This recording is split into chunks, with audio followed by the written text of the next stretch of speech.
जय माता दी दोस्तों, स्वागत है आपका अपने चैनल कृष्णा प्यारी सखा में। तो कैसे हैं आप सब लोग? उम्मीद करते हैं एकदम अच्छे और स्वस्थ होंगे। तो चैत नवरात्रि बस आने वाली है और साथ ही आ रहा है हिंदू नववर्ष। तो आज आपके साथ वीडियो में शेयर कर रही हूँ नवरात्रि व्रत पूजन सामग्री। अपनी तरफ से मैंने संपूर्ण पूजन सामग्री आपके साथ शेयर करने की कोशिश कर रखी है। अगर कुछ मेरे से भूल चूक हो गई तो प्लीज़ मुझे कमेंट बॉक्स में आप लोग बताइएगा। और हम एक दूसरे से बहुत कुछ सीखते हैं और आप लोगों की वजह से। और आप सबका बहुत बहुत धन्यवाद है वीडियो देखने के लिए। प्लीज़ वीडियो को आप लोग पूरा देखिए। तो सबसे पहले हमें पूजा में चाहिए आसन, एक माता की चौकी चाहिए और मैं ये अपने अलग से चौकी लगाऊंगी। और इसमें अभी मैंने एक छोटी सी चौकी में ये सामान आपको दिखा रही हूँ, पूजन सामग्री। और ये चौकी में बिछाने के लिए हमें सुंदर सुंदर वस्त्र मिल जाते हैं। आसन आजकल जहाँ पे पूजा का सामान मिलता है वहाँ पे चौकी में बिछाने के लिए हमें चाहिए आसन। और माता रानी के लिए आप अलग अलग इस प्रकार के आसन ला सकते हैं। बहुत ही सुंदर आसन आजकल मिल जाते हैं। और ये मैं लाई हूँ अपनी माता रानी के लिए बहुत सुंदर आसन। ये हो गए माता रानी के लिए आसन। आसन हम लगाएंगे लाल कलर का। उसके बाद हम एक माता की फ़ोटो लेंगे। से इसमें मेरी सारी नव दुर्गा माता की नौ स्वरूपी की पूजा में इसमें फ़ोटो में भी पूजा कर लेती हूँ और मूर्ति विग्रह में भी।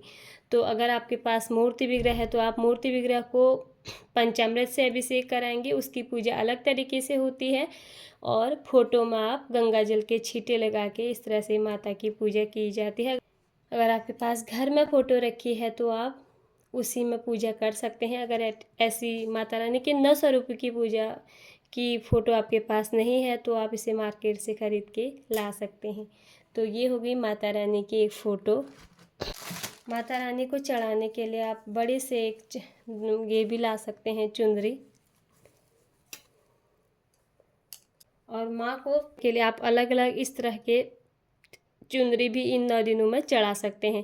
फ़िलहाल मुझे जितने भी कलर मुझे मिले हैं वो मैं लाई हूँ। अगर आप इतने कलर आपको ना मिल पाए तो आप 9 चुनरी ऐसी माता की ला के रोज़ उनको अलग अलग चुनरी पहना सकते हैं, अगर आपकी इच्छा हो तो। अगर सामर्थ्यवान है तो लाएं, नहीं तो आप एक ही चुनरी माता को ला के उड़ा सकते हैं।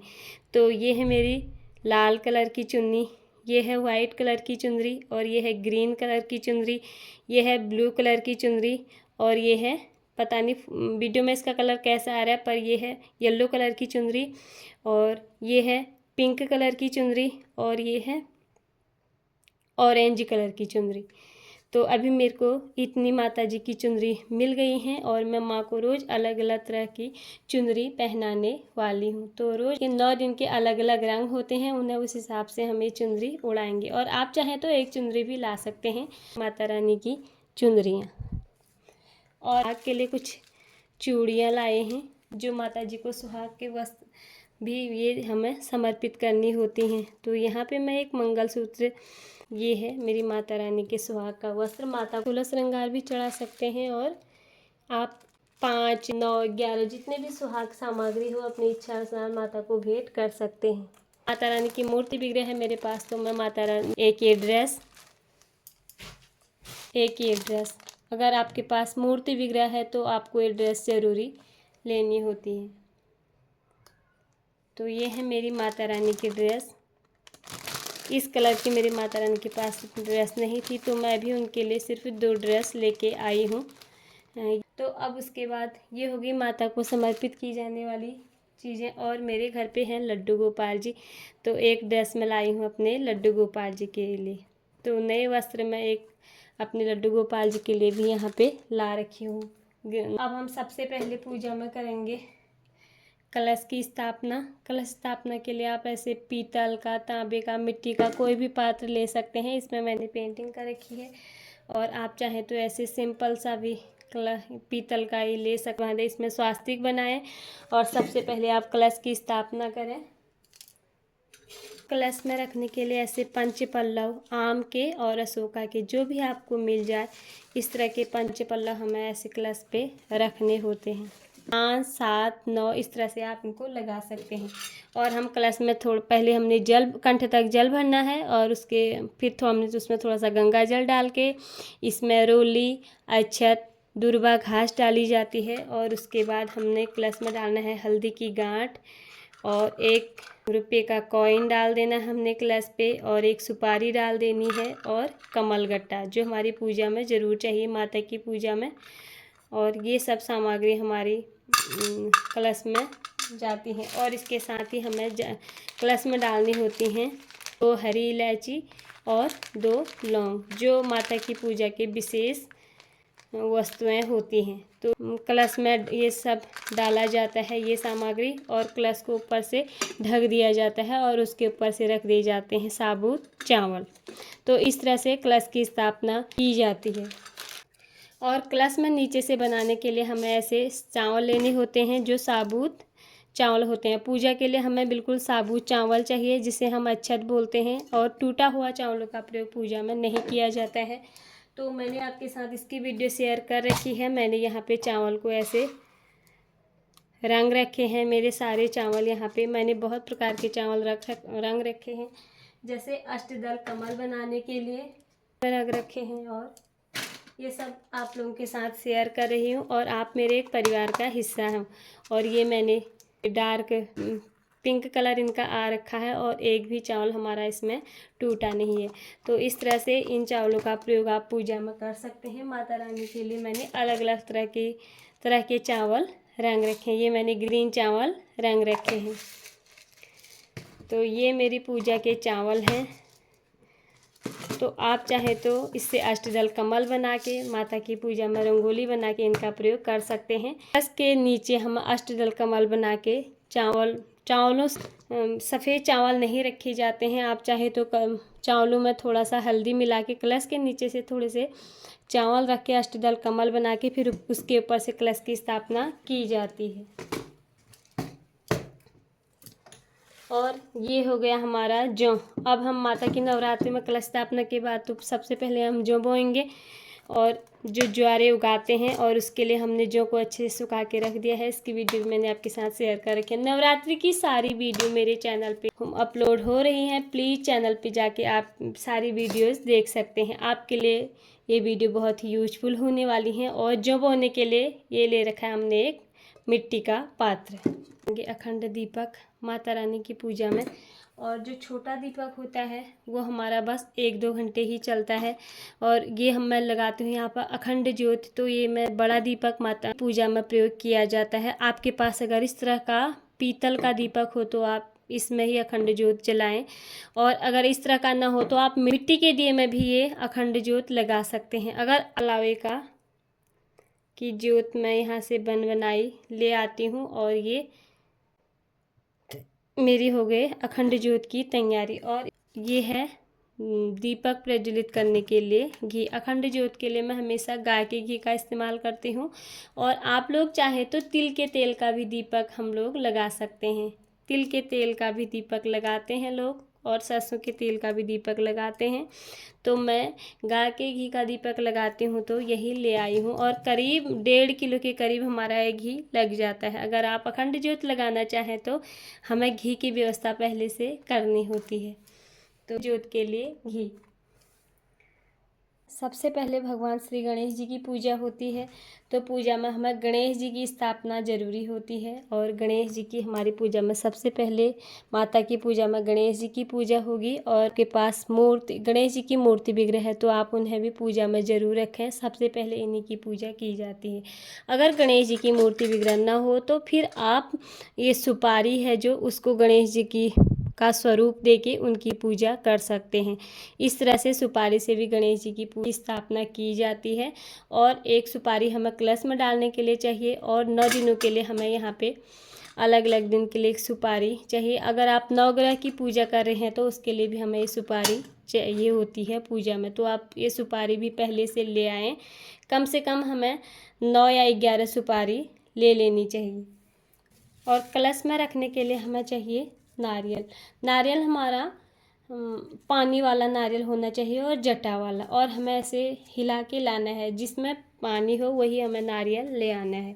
तो इस तरह से हम कलश के ऊपर, आप सबको पता होगा नारियल कैसे रखा जाता है, ऐसे इस तरह से इसमें चुनरी को लपेट करके और ऐसे कलश के ऊपर रखा जाता है नारियल। ये होगी हमारी कलश स्थापना की वस्तुएं जो हमारी कलश स्थापना में हमें ज़रूर चाहिए होती हैं। यहाँ पे लाए हम यहाँ 2 जनेऊ। आप चाहे इसे थोड़ी सी हल्दी लगा के इन्हें पीला भी कर सकते हैं और हल्दी लगा के जनेऊ समर्पित कर सकते हैं। और एक ये जनेऊ है भगवान शंकर जी के लिए, माता की पूजा है तो शंकर जी के लिए एक जनेऊ ये हम ले आए हैं। उसके बाद हमें पूजा में चाहिए कलावा, और कलावा हमारा ज़रूरी होता है। स्प्रे वाला इत्र है ये लगाने वाला, तो यहाँ पे मैं दोनों प्रकार के इत्र माता रानी के लिए ले आई हूँ। इत्र नवरात्रों में ज़रूर लगाना चाहिए माता रानी को, और नवरात्रों में माता रानी का मुख्य भोग होता है, ये है हरी इलायची। अच्छी सी हरी इलायची माता रानी के लिए आप लोग ज़रूर लाएं, और इस हरी इलायची से हवन भी किया जाता है और माता को भोग भी लगाया जाता है। इसलिए हमें ज़्यादा मात्रा में इलायची और लौंग ले आए। तो लाकर ये मैं लाई थी धूप, गूगल धूप है, धूप दीप, और ये तो हमें पूजा में चाहिए होती है। और ये मैं ले आई हूँ बाती। आज बतासों का भोग बहुत ज़रूरी होता है नवरात्रों में, बतासों का भोग लगाया जाता है और माता रानी को मिश्री का भोग भी लगाया जाता है। ये सफ़ेद मिश्री है। पंचमेवों का भोग लगाया जाता है। आप जो भी पंचमेवा लाए हैं उसका भोग माँ को आप लोग रोज़ लगा सकते हैं। तो यहाँ पे पंचमेवों का भोग लगाया जाता है माता को, और किशमिश माँ के भोग में आप लोग ज़रूर डालें। और ये भोग आप हवन में माता के जब हवन करते हैं डाल सकते हैं। तो ये हो गया मेरा माता रानी के लिए पंचमेवों का भोग। नवरात्रों के पूरे व्रत रहते हैं तो उनकी व्यवस्था मुझे पहले से करनी होती है। जो लोग भी आप नवरात्रों का पूरा व्रत रखते हैं, इस तरह से आप पूरी व्यवस्था पहले कर लीजिएगा। उसके बाद माता रानी को समर्पित करने के लिए चाहिए हमें लाल सिंदूर, और भगवान शंकर जी के लिए चाहिए हमें सफ़ेद चंदन, ये हमें पूजा के लिए पीला चंदन, अष्टगंधा पीला चंदन चाहिए, और ये है रोली, और ये हमें पूजा में माता रानी को समर्पित की जाती हैं सब। एक है सूखा नारियल, और इसका भी भोग माँ को लगाया जाता है नवरात्रों में। और इस तरह से, और सिंदूर भी माँ को रोज़ समर्पित किया जाता है। तो माता रानी को नवरात्रों में रोज़ हम इस तरह से सिंदूर लगाएंगे। अब हम रोज़ हवन करेंगे माता रानी का। तो हवन सामग्री आप चाहे तो घर पे भी बना सकते हैं, और ये है हमारी हवन सामग्री। एक हवन सामग्री में साफ़ और शुद्ध वस्तुएं ही समर्पित की जाती हैं, और जिससे हमें पुण्य के बदले कहीं पाप ना लगे। इसलिए हम जो भी हवन सामग्री में जो भी घर पे हम डालेंगे उसको हम अच्छे से देख के हवन सामग्री में समर्पित करेंगे। और हवन सामग्री में आहुति घी की दी जाती है, शहद भी डालते हैं, और काले तिल भी डालेंगे, और लौंग और इलायची। लौंग के 2 साबुत फूल हमें डालने होते हैं, और हरी इलायची ये हमें हवन सामग्री में डालनी होती है। इसके अलावा आप जो पूजा का सामान चाहे तो और भी बढ़ा सकते हैं। दीपक प्रज्वलित करने के लिए हमें चाहिए एक माचिस, हवन, और नारियल भी हवन में डाला जाता है। कहते हैं कि हवन करने से हम जो भी सामग्री हवन में समर्पित करते हैं वो हमारी सीधे भगवान जी को भोग लग जाता है। और इस तरह से आप आम की लकड़ियों से भी हवन कर सकते हैं, और गाय के गोबर के उपलों से भी हवन कर सकते हैं। तो अभी मैं मार्केट से गाय के गोबर के उपले ले आई हूँ, और इसमें भी हम रोज़ अपने घर पे हवन कर सकते हैं। आप चाहे तो हवन बहुत छोटा सा आप रोज़ अपने घर पे सुबह नवरात्र में हवन कर सकते हैं। और हवन करने से हमारे घर पे जितने भी नकारात्मक ऊर्जा होती हैं वो सब कोसों दूर चली जाती हैं, और हवन करने से हमारे घर पे एक नई पॉजिटिविटी बनी रहती है। और सकारात्मक तरह से माता रानी का हवन करें, उसके बाद आप माता रानी की आरती उतारें।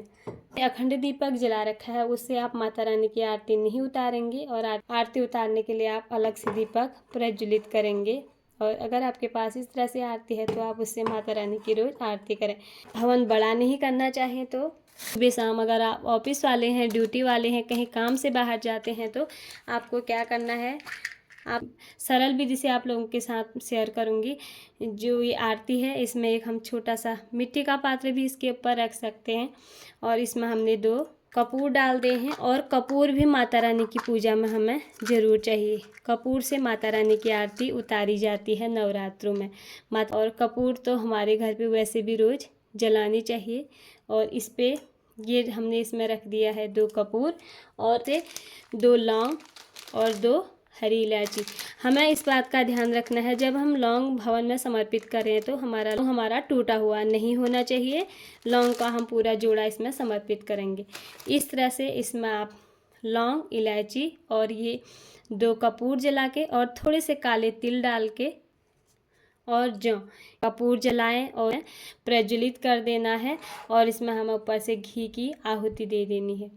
और उसमें जो भी मंत्र आपको आता है, ओम दुर्गाय नमः, ओम ऐं ह्रीं क्लीं चामुंडा विच्चे नमः, इस तरह से माता रानी का कम से कम 5 बार ऐसे आहुति दे के आप हवन कर सकते हैं। और जला के माता रानी का भी हवन किया जाता है। तो एक चीज़ छूटा है वो है बतासे, जो मुझे याद है। और माता रानी का प्रिय भोग होता है नवरात्रों में बतासा। माता रानी के लिए बतासे लाने हैं। जन सामग्री ले आए अपनी सामर्थ्यता के अनुसार और अपनी श्रद्धा के अनुसार।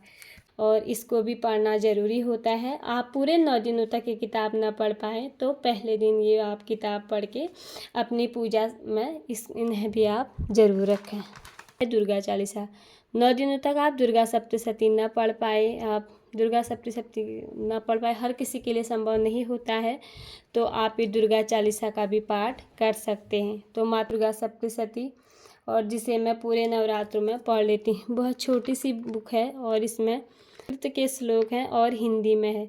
आप चाहें तो आपको अगर संस्कृत ना आती हो तो आप इसे हिंदी में भी पढ़ सकते हैं। अगर आपके पास दुर्गा सप्तशती है तो आप इन नवरात्रों में दुर्गा सप्तशती का पाठ जरूर करें। तो ये थी मेरी नवरात्रि की संपूर्ण पूजा सामग्री और जो मैंने आज आपके साथ वीडियो के माध्यम से शेयर करी। और उम्मीद करती हूँ आप लोगों के लिए वीडियो ज़रूर यूज़फुल रहा होगा। और अगर आपको वीडियो थोड़ी बहुत भी पसंद आई और मेरी ये वीडियो आप लोगों के लिए थोड़ी बहुत भी यूज़फुल रही होगी और आपको वीडियो थोड़ी बहुत भी अच्छी लगी तो मेरी इस वीडियो को लाइक और चैनल को सब्सक्राइब और वीडियो को ज़्यादा से ज़्यादा शेयर कर दीजिएगा। आपका एक लाइक और एक कमेंट मेरा बहुत बड़ा हौसला बढ़ाता है। और आने वाली नवरात्रि आप सब माता रानी के भक्तों के लिए शुभ हो, मंगलमय हो। साथ ही आप सब के लिए ये हिंदू नववर्ष खूब मंगलमय हो और माता रानी आप सब की मनोकामना पूरा करे। फिर मिलती हूँ आप लोगों के साथ एक अगली वीडियो में। तब तक के लिए आप सबको हरे कृष्णा, राधे राधे। चैत नवरात्रि की आप सबको मेरे परिवार की तरफ से बहुत बहुत शुभकामनाएं और श्री नवरात्रि। जय माता दी।